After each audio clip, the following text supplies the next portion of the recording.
बिस्मिल्लाहिर्रहमानिर्रहीम।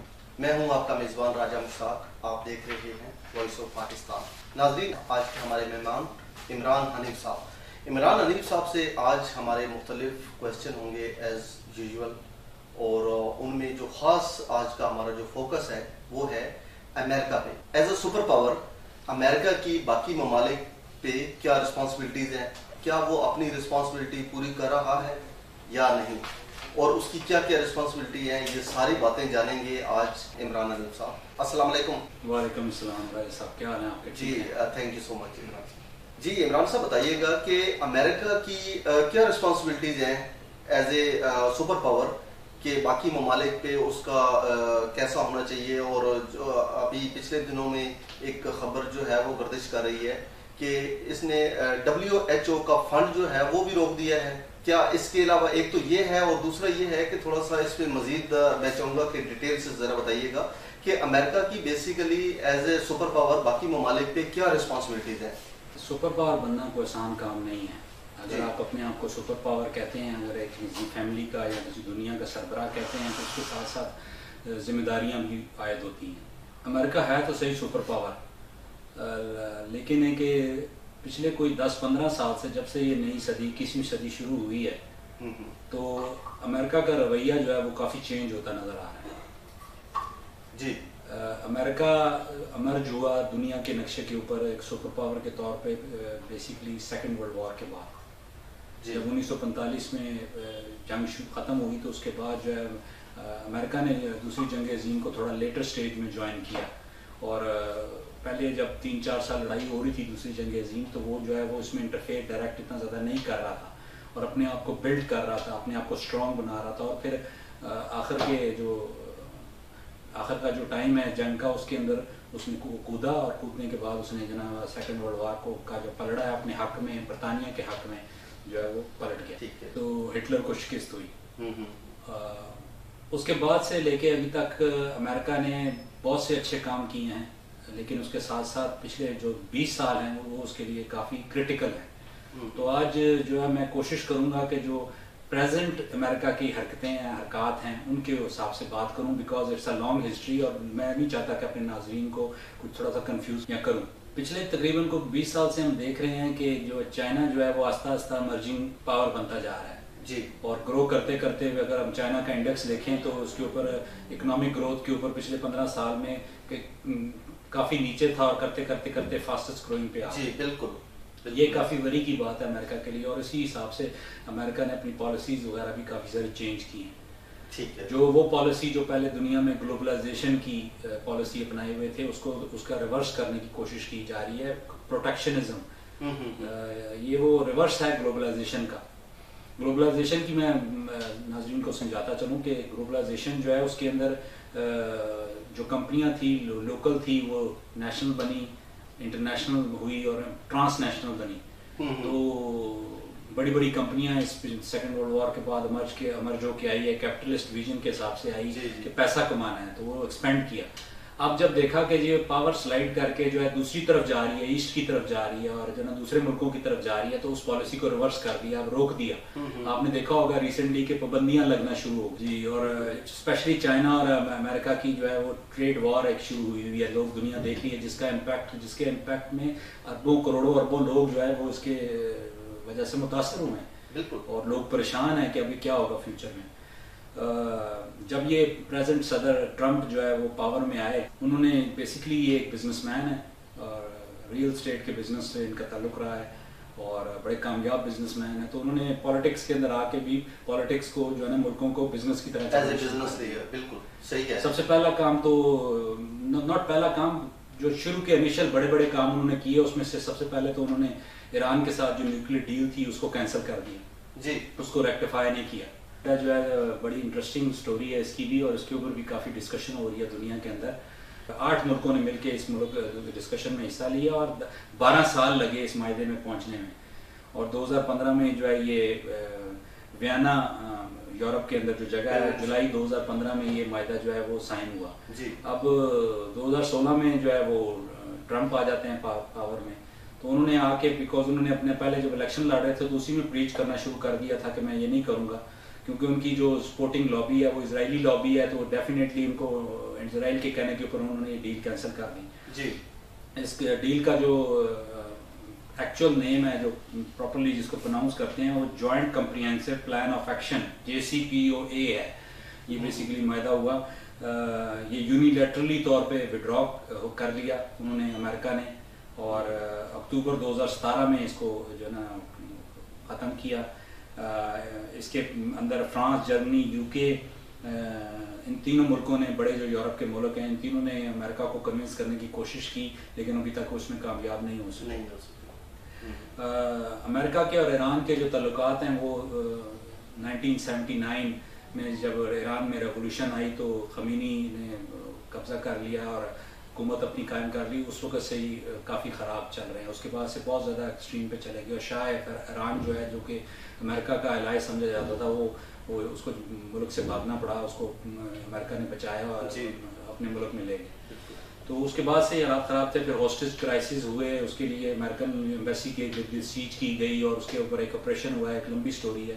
8 नेशंस जो इसमें शामिल थी, उनके नाम जो हैं वो China, European union, France, Germany, Iran, Russia, UK और US से शामिल थे। अब आप इमेजिन करें कि जी 12 साल तक एक एग्रीमेंट के ऊपर दुनिया ने काम किया और दोनों पार्टीज जो है ना वो एक कम्प्रिहेंसिव जो है ना एग्रीमेंट की शक्ल में मुत्फिक हुए, उसको साइन किया और उसको 1 सेकंड के अंदर उसको जो है ना कैंसिल कर दिया गया और उसको रेक्टिफाई नहीं किया गया। अच्छा इमरान साहब, ये तो हो गया जो अमेरिका ने, सुपर पावर ने ईरान के साथ किया है, तो पूरी दुनिया है और बाकी ममालिक पे भी इनकी बड़ी अहम जिम्मेदारियां हैं सुपर पावर की, तो बाकियों के साथ इसका रवैया कैसा है? राजा साहब, ये एक मैंने एग्जांपल दी, आपको थोड़ी एक्सप्लेन की, इस डिटेल के बारे में बताया, लेकिन इसके साथ साथ जो है TPP एक ट्रांस पैसिफिक पार्टनरशिप मायदा हो रहा था, जो है ऑस्ट्रेलिया और उस साइड पे जो ममालिक हैं पैसिफिक के कंट्रीज हैं उनके साथ, उसको भी उसने कहा कि जी मैं इसको रेक्टिफाई नहीं करूँगा और इसको नहीं मानता।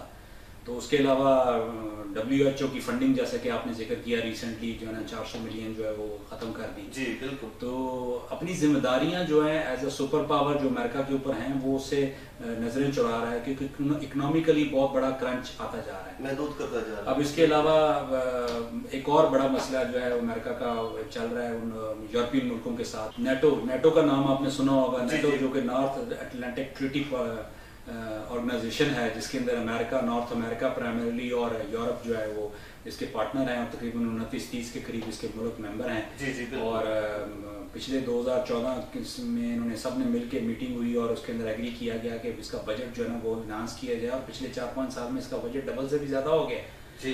अब सोचने की बात यह है कि ये बजट जो ज़्यादा हो गया, ये जो ऑर्गेनाइजेशन है जिसके अंदर तकरीबन 29-30 मुल्क जो हैं वो शामिल हैं, और वो अभी बताया गया कि तमाम मुल्क जो हैं वो, ट्रम्प चाहते हैं कि तमाम मुल्क जो हैं 2% ऑफ अपना GDP इसके अंदर कंट्रीब्यूट करें, जो कि बहुत बड़ी प्रेशर है मुल्कों के ऊपर, छोटे मुल्क भी इसमें शामिल हैं इसके हिसाब से। अब अमेरिका को ये मसला है कि अगर वो 2% ऑफ GDP के हिसाब से तो सब पे डिवाइड होगा तो अमेरिका को फ़ायदा होगा।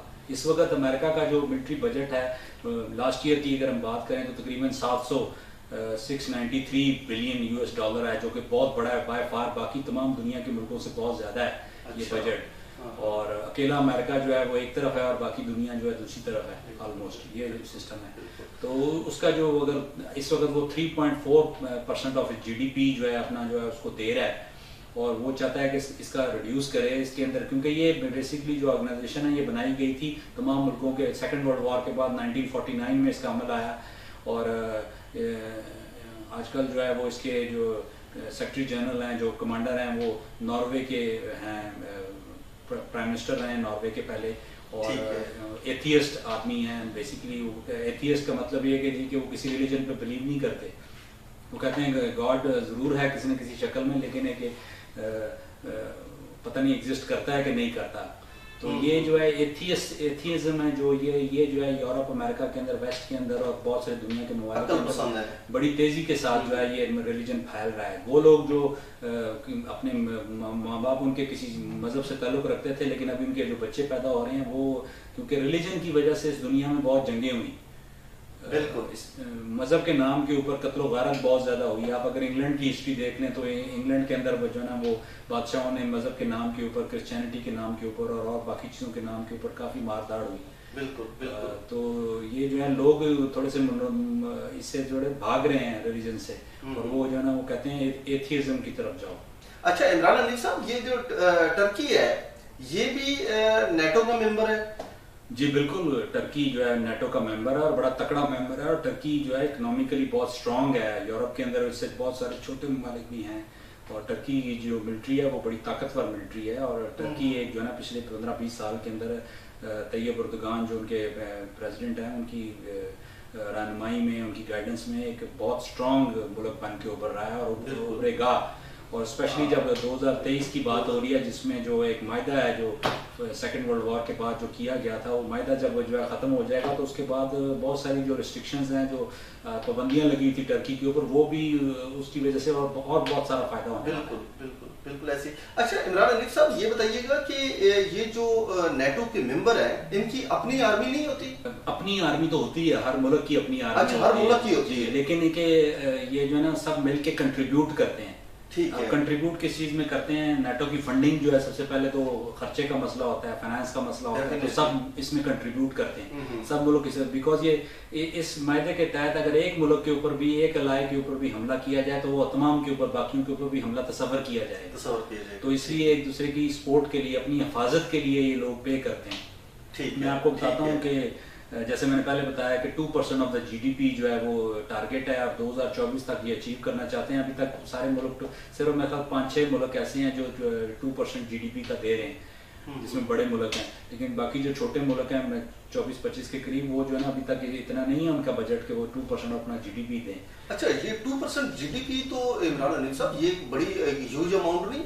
बहुत ह्यूज अमाउंट है। और मजे की बात है कि ह्यूज अमाउंट जो जितना बजट था पिछले 5 साल में, उसको भी डबल ट्रिपल कर दिया गया। अब सोचने की बात यह है कि ये बजट क्यों बढ़ाया जा रहा है और ये कहाँ खर्च हो रहा है और किन किन चक्रों में है ये। मतलब है कि टैंक्स जो हैं वो पीछे रिपोर्ट्स आई कि जी के जॉइंट एक्सरसाइजेज जो हैं वो यूरोपियन ये जो नेटो कर रहा है रशिया के बॉर्डर के ऊपर, और रशिया के बॉर्डर के ऊपर ड्रिल्स वगैरह, जो सबसे बड़ी तारीख की सबसे बड़ी जो है एक्सरसाइज है, मिलिट्री एक्सरसाइजेज कंडक्ट की गई वहाँ पे, जिसके अंदर टैंक की डिप्लॉयमेंट की गई है, डिफेंस सिस्टम्स की गई, प्रॉपर तीनों फोर्सेज जो हैं, नेवी, एयरफोर्स और आर्मी की कोऑर्डिनेटेड एक्सरसाइजेज में की गई।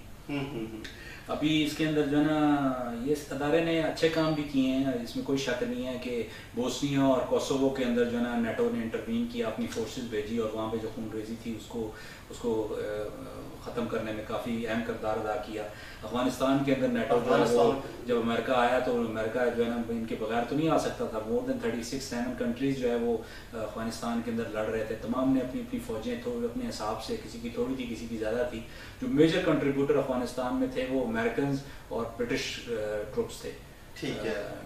ब्रिटेन के ट्रिप्स 10-11 हज़ार के करीब थे, उनको इलाका बांटा हुआ था उसके हिसाब से, अपनी डिप्लॉयमेंट के हिसाब से। नेटो के बेसिकली जो है वो 2 हेडक्वार्टर्स गिने जाते हैं। एक बेल्जियम के अंदर इसका एक हेडक्वार्टर है और एक नॉर्फे के अंदर जो है इसका हेडक्वार्टर है।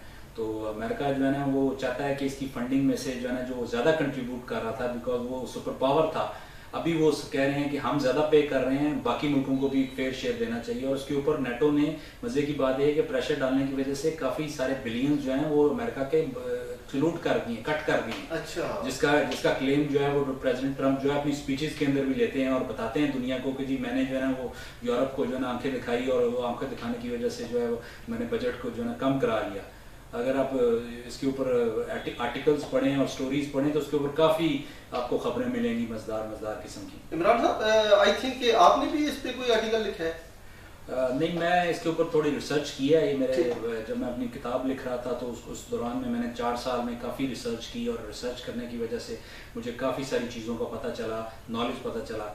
बिकॉज हमारा ये प्रॉब्लम है कि हम जो है वो सुनी सुनाई बात के ऊपर यकीन कर लेते हैं। बिल्कुल। जब भी मेरी कोशिश होती है कि जब भी कोई बात जो है वो सुनी जाए तो उसके ऊपर अगर आप इल्म हासिल करना चाहते हैं तो पढ़े लिखे बंदे का तो काम है उसके ऊपर रिसर्च करें। आजकल ऑनलाइन बहुत सारे आर्टिकल्स और अखबारें मौजूद हैं, तो उसके लिए कोई एक्स्ट्रा एफर्ट, पैसे तो लगते नहीं है। तो ऑनलाइन जो है वो अगर आप रीड करें, रोज के 4-5 आर्टिकल्स भी रीड करें तो आपको अंडरस्टैंड होता है कि दुनिया में क्या जजमेंट हो जाती है। बिल्कुल।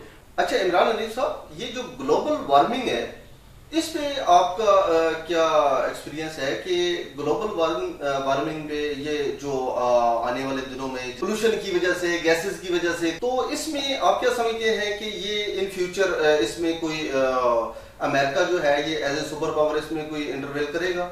मुझे तो नहीं लगता कुछ इंटरवीन करेगा, बिकॉज जब प्रेसिडेंट ट्रंप जो प्रेजेंट सदर हैं अमेरिका के, वो आए तो उन्होंने कहा कि ये एक जोक है और ग्लोबल वार्मिंग के ऊपर वो बिलीव नहीं करते, यकीन नहीं करते। हालांकि पिछले जो आने वाले जो प्रेसिडेंट्स हैं पीछे जो रह के गए अमेरिका के, उन्होंने काफ़ी इसके ऊपर काम किया। प्रेसिडेंट ओबामा ने काफ़ी काम किया और एक बड़ी ज़बरदस्त किस्म की मीटिंग करके G20 कंट्रीज़ का और G7 बड़े जो मुल्कों की उनकी मीटिंग्स के अंदर उन्होंने लोगों को मजबूर किया और एक बहुत ही चैलेंजिंग किस्म का जो है ना टारगेट सेट किया तमाम मुल्कों के लिए कि ये गैसेस की जो है ना मिकदार पोल्यूशन के ऊपर कंट्रोल किया जाए। बिकॉज पोल्यूशन जो है वो दुनिया के अंदर जो लोग सांस लेते हैं उससे बहुत सारी बीमारियां और वो हेल्थ के इश्यूज आ रहे हैं। जी बिल्कुल। और उसकी वजह से जो है ना गर्मी का टेम्परेचर बढ़ रहा है और बढ़ने की वजह से बर्फें जो है पिघल रही हैं, तोदे पिघल रहे हैं और पानी का लेवल बढ़ता जा रहा है, जिसकी वजह से बहुत सारी दुनिया के अंदर जोग्राफियाई चेंजेस आ रही हैं। और ये दुनिया के लिए एक बहुत बड़ी, आपने अक्सर देखा है कि अभी अचानक ही मौसम चेंज होता है और बारिश हो जाती है और थोड़ी देर के बाद एकदम ही मौसम चेंज होता है तो सब धूप निकल आती है, तो एक्सट्रीम्स की तरफ जा रहे हैं। बिल्कुल। अभी देखिए ना, मतलब साथ ही हमारे दुबई में कभी 7-7 साल जो है वो बारिशें नहीं होती थी, तो अभी लास्ट ईयर जो है वहाँ पे स्नो फॉलिंग हुई है।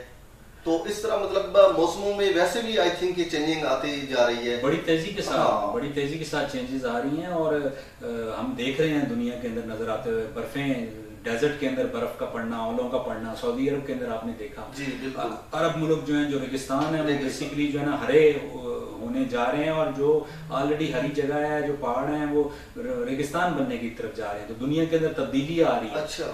चेंजेस आ रही है और अगर हम अपने आप को डिफेंड नहीं करेंगे और ख्याल नहीं करेंगे तो इसकी वजह से बहुत सारे खतरात, बहुत सारी बीमारियां और मसले मसाइल पैदा होने वाले हैं। ठीक है। तो आपने जैसे देखा कि लाहौर के अंदर और ये हमारे हमसाया मुल्क दिल्ली के अंदर जो है वो स्मग आ जाती है, पिछले 2-4 साल से स्मग, बिल्कुल, जिसकी वजह से बहुत सारी जो है ना लोग बीमार हो रहे हैं, उनको चेस्ट इन्फेक्शन, ये सांस की तकलीफ और इस किस्म के मसले बहुत ज्यादा बढ़ रहे हैं। और जो बड़े स्पेशली शहर हैं उनके लिए तो ये काफी चैलेंजिंग होता जा रहा है कि कैसे, आपने देखा दुनिया इसकी तरफ जा रही है, इलेक्ट्रिक कारों की तरफ जा रहे हैं लोग। अभी एक बड़ा रियलिस्टिक जो है टारगेट, जो है अनरियलिस्टिक बल्कि टारगेट सेट किया है। अभी 2000 यूरोप के काफ़ी सारे मुल्क हैं जो कहते हैं कि 2025-26 तक जो है ना हम 60-70% जो है ना व्हीकल जो है ना उनको इलेक्ट्रिक पे कर देंगे। अच्छा। तो उसकी वजह से जो है ना वो गैसेज हैं, जो फ्यूम्स हैं, जो बर्निंग होती है, जो निकलती है, वो डेफिनेटली कम होगा। तो उसके अलावा आपने देखा कि ये एनर्जी जो है ना सेवर्स जो हैं वो बहुत ज़्यादा पिछले 10-15 साल के अंदर आम हुए कि एनर्जी को सेव करें। जो कम एनर्जी में बल्ब जलता है, बड़ी एनर्जी वाले को खत्म करके एनर्जी उतनी लाइट उतनी देता है। इसके अलावा और बहुत सारी चीजें जो हैं वो इसके लिए ये जो आपका, जिससे आप धूप की मदद से सोलर पावर पैनल जो लगा के आप करते हैं, और हमारे मुल्क के अंदर इसकी बहुत सारी गुंजाइश है और डेफिनेटली इनकी तरफ जाना चाहिए। ग्लोबल वार्मिंग जो है बड़ा बर्निंग टॉपिक है। अच्छा इमरान साहब, अभी आपने थोड़ी देर पहले प्रोटेक्शनिज्म को थोड़ा सा एक्सप्लेन करें नाज़रीन के लिए आसान अल्फाज में।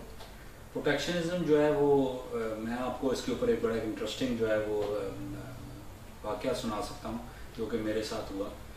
जब मैं यूके के अंदर अपनी मास्टर्स डिग्री बिजनेस में कर रहा था तो उसके अंदर हमारा एक ग्लोबल इश्यूज़ के नाम से एक सब्जेक्ट था, तो जिसके अंदर हमें दुनिया के अंदर बड़े बड़े जो ग्लोबल मैनेजमेंट के इश्यूज़ आ रहे हैं और प्रॉब्लम्स आ रहे हैं उसके बारे में एक बहुत ही काबिल प्रोफेसर थे ब्रिटिश, जिनका 40 साल टीचिंग का तजर्बा था, तो वो पढ़ाते थे हमें और बड़ी इंटरेस्टिंग डिस्कशंस होती थी और मैं क्योंकि डिस्कशन में पार्टिसिपेट करता था तो मुझे काफ़ी पसंद करते थे। तो उन्होंने जो क्वेश्चन, ये जो सब्जेक्ट था इसके 2 टेस्ट थे फाइनल पास करने के लिए। एक तो ये कि आपने रिटन एग्ज़ाम देना है और दूसरा है कि आपने एक रिटन रिसर्च की रिपोर्ट आपने सबमिट करनी है। तो जब एग्ज़ाम उन्होंने दिया तो उसके अंदर एक सवाल था, उसके सवाल मैं अपने नाज़रीन से शेयर करना चाहूँगा। मैं अक्सर अपने दोस्तों के साथ ये शेयर करता हूँ कि सवाल ये था कि 21वीं सदी का सबसे बड़ा ख़तरा दुनिया को क्या है? What is the biggest danger 21st century is going to face in the coming years? आने वाले दिनों में, 21वीं सदी के आने वाले दिनों में सबसे बड़ा चैलेंज जो है वो क्या दुनिया फेस करेगी? तो मैंने उसका जो है वो एक वर्ड, एक लाइन में जो है उसका जवाब लिखा माशाल्लाह। और मज़े की बात है कि जी के जब पेपर चेक होके आए तो सबको पेपर उन्होंने बांट दिए, तो मेरा पेपर नहीं दिया उन्होंने कहा कि तुम मुझे आके मिलो मेरे दफ्तर में। तो जब मैं उनसे मिलने गया तो उन्होंने कहा कि मुझे ये वर्ड एक्सप्लेन करो, तुमने एक वर्ड लिखा है और तुम्हें पूरे नंबर मैंने दे दिए लेकिन इसको एक्सप्लेन करो। तो फिर मैंने उनको थोड़ा सा एक्सप्लेन किया इसके बारे में कि इससे क्या मतलब था। तो आप इमेजिन कर लें कि 10 साल पहले ये चीज़ जो है वो बरतानिया के अंदर जो है ना वो एज अ सब्जेक्ट मैटर के तौर पे पढ़ाई जा रही थी, इस पर रिसर्च की जा रही थी। और प्रोटेक्शनिज्म ये है कि जी के पहले तो बात होती थी ग्लोबलाइजेशन की, ग्लोबल चीज़ों की बड़ा करने की, दुनिया को कहते थे ग्लोबल विलेज है, सोच बड़ी करना, अपने जो कंपनियां जो हैं वो अपने छोटे इलाकों से बड़े इलाकों में ले जाएं, मुल्कों से बड़े दूसरे मुल्कों में ले जाएं, बड़े आज़मों में ले जाएं, और बात होती थी। अभी बात हो रही है कि जी के protect the right of your own worker, अपने वर्कर के बारे में सोचो, बाकियों का फिक्र मत करो। तो अब इसी चक्कर में आप देख रहा है कि अमेरिका की जो पॉलिसी है अभी उसके अंदर वो ये कोशिश कर रहा है कि जी स्टील पे पाबंदी लगाई, दुनिया से स्टील इंपोर्ट करने पे चाइना पे। तो वो जो चाहता है कि जी के स्टील के कारखाने जो हैं अमेरिका के अंदर लगाया जाए और अमेरिका की इन्हिसार दूसरे मुल्कों से ख़त्म कर दिया जाए। अब इन्हिसार की जब बात करते हैं तो हर जो एक मुल्क है दूसरे मुल्क के ऊपर इन्हिसार है उसका, और हर बरे-आज़म का दूसरे बरे-आज़म के ऊपर इन्हिसार है। मैं इसकी एग्जांपल आपको देता हूँ। जैसा कि जो यूरोपियन कॉन्टिनेंट है, जो बरे-आज़म यूरोप है, उसके जो मुल्क हैं वो बहुत सारे मुल्क हैं जो तकरीबन 50-60% अपनी जो गैस है, सर्द मुल्क हैं ये, इनको गैस की ज़रूरत है, एनर्जी की ज़रूरत है, ये अपनी 50 से 60% गैस जो है वो रशिया से खरीदते हैं। अच्छा। तो अगर रशिया उनकी गैस बंद कर देता है, और ये जो तैयारी है नेटो की कर रहे हैं, रशियन बॉर्डर्स पे ही कर रहे हैं। अब जिससे आप जो चीज़ खरीदते हैं, जिस पे आपका इन्हिसार है, वो इन्हिसार को ख़त्म करने की कोशिश की जा रही है मुख्तलिफ तरीके से। एनर्जी के क्राइसिस हो रहे हैं, जैसा कि सीरिया के अंदर जो है आपने देखा कि अमेरिका ने जो है ना ऑयल डेपोज के ऊपर जो जहाँ से तेल निकल रहा है उस पर कब्जा कर लिया, बाकी जगह से फौज हटा दी और कहा कि जी बड़े खुलेआम का सदर अमेरिका के सदर ने कि जी ये तेल जो है हमारा है। बिल्कुल ऐसे ही है। तो ये चक्कर है। तो बेसिकली एक दूसरे पे इन्हिसार जो है ख़त्म होना चाह रहा है। अभी प्रोटेक्ट कर रहे हैं अपने वर्कर को कि अमेरिकन बंदा है तो अमेरिका के बारे में हम जिम्मेदार हैं, बाकियों के हम जिम्मेदार नहीं हैं। और ये एक ऐसी थ्योरी है, इसके फ़ायदे भी हैं, इसके नुकसान भी हैं, और नुकसान इसके ज़्यादा हैं। क्योंकि जब आप बात करेंगे कि जी कि अपने बारे में सोचेंगे और अपने दूसरे किसी रेस, रिलीजन, कंट्री के बारे में नहीं सोचेंगे तो वो भी आपके बारे में नहीं सोचेंगे। तो ये तो क्लैश ऑफ सिविलाइजेशन हो जाएगा। ये जो ना हेट बढ़ाएगा, इससे वजह से प्रॉब्लम्स दुनिया के अंदर। बिल्कुल इमरान साहब, अभी आप पिछले दिनों के कुछ वाकयात देख लें अमेरिका के अंदर जी। तो आपने देखा कि जी के वो काले और गोरे की लड़ाई है, क्योंकि इंसाफ नहीं है। इंसाफ के ऊपर जो पॉलिसी नहीं बनाई जाएगी वो उसका नुकसान होगा, कोई भी मुल्क हो। हमारा जो मुल्क है पाकिस्तान है, उसकी जो पॉलिसी है वो डिफेंसिव पॉलिसी है। हमने कभी बात नहीं की अपने, अगर हम किसी एडवर्सरी या जिसके साथ हमारी लड़ाई है, मसला मसाइल है, ज़्यादा हमसाया मुल्क के साथ ही चल रहा है, तो वो उसके ऊपर हमने कभी नहीं कहा कि हम अटैक कर देंगे। हमेशा वही कहता है कि हम आ जाएंगे, सर्जिकल स्ट्राइक कर जाएंगे।